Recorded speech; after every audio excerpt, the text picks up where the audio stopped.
Good morning, ladies and gentlemen. Please, let's take our seats.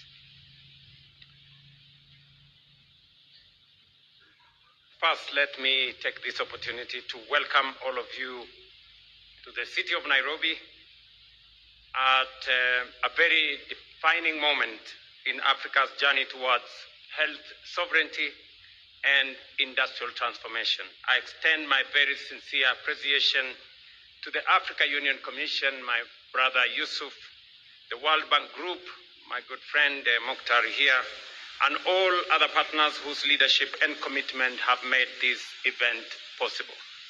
Africa bears, as has been said here earlier, 25% of the global disease burden, despite accounting for less than 20% of the world's population.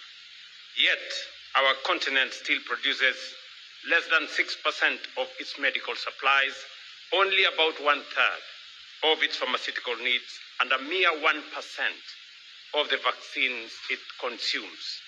And this was starkly reminded to us during the time of COVID.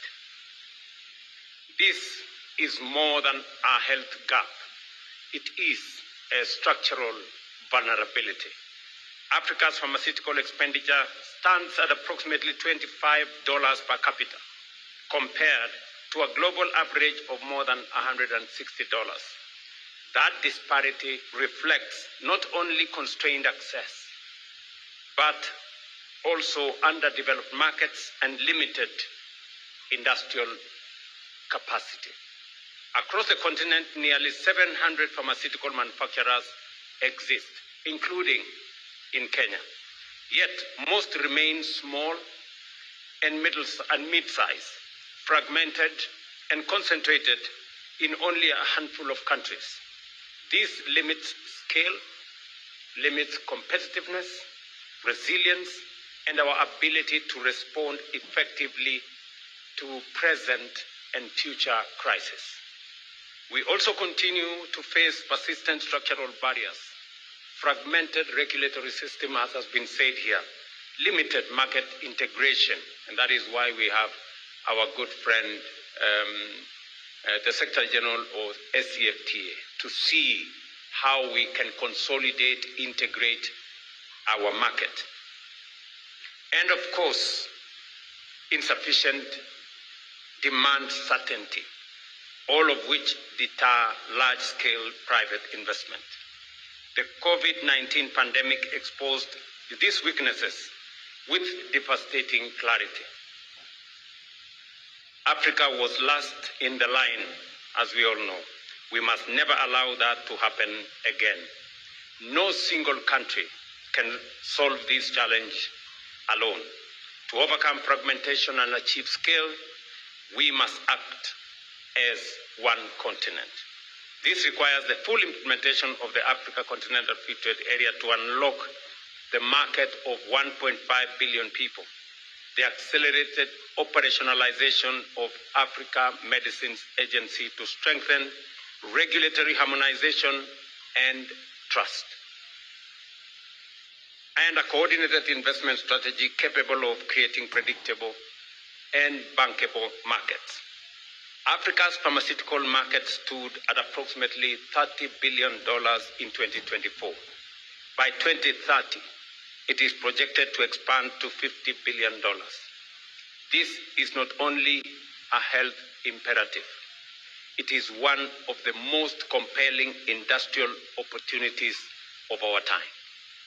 If there are any people seeking opportunities for industrialization, for investment, this presents a real and present opportunity. The Africa Initiative for Medical Access and Manufacturing is our collective response. AIM 2030 is not a declaration. It is a delivery platform. It is designed to expand equitable access to quality medical products, strengthen health systems resilience, and drive industrialization through manufacturing, innovation, and ultimately to create jobs.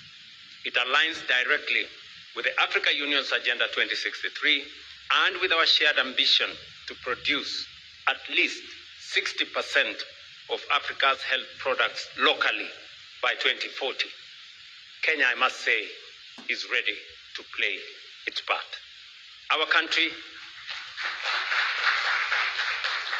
is strategically positioned as the gateway to the East African fast-growing economic bloc, supported by a strong and expanding domestic market, world-class logistics anchored by the Port of Mombasa, and of course the standard gauge railway, which we are now extending all the way to Kampala and to Kasese at the border with DRC.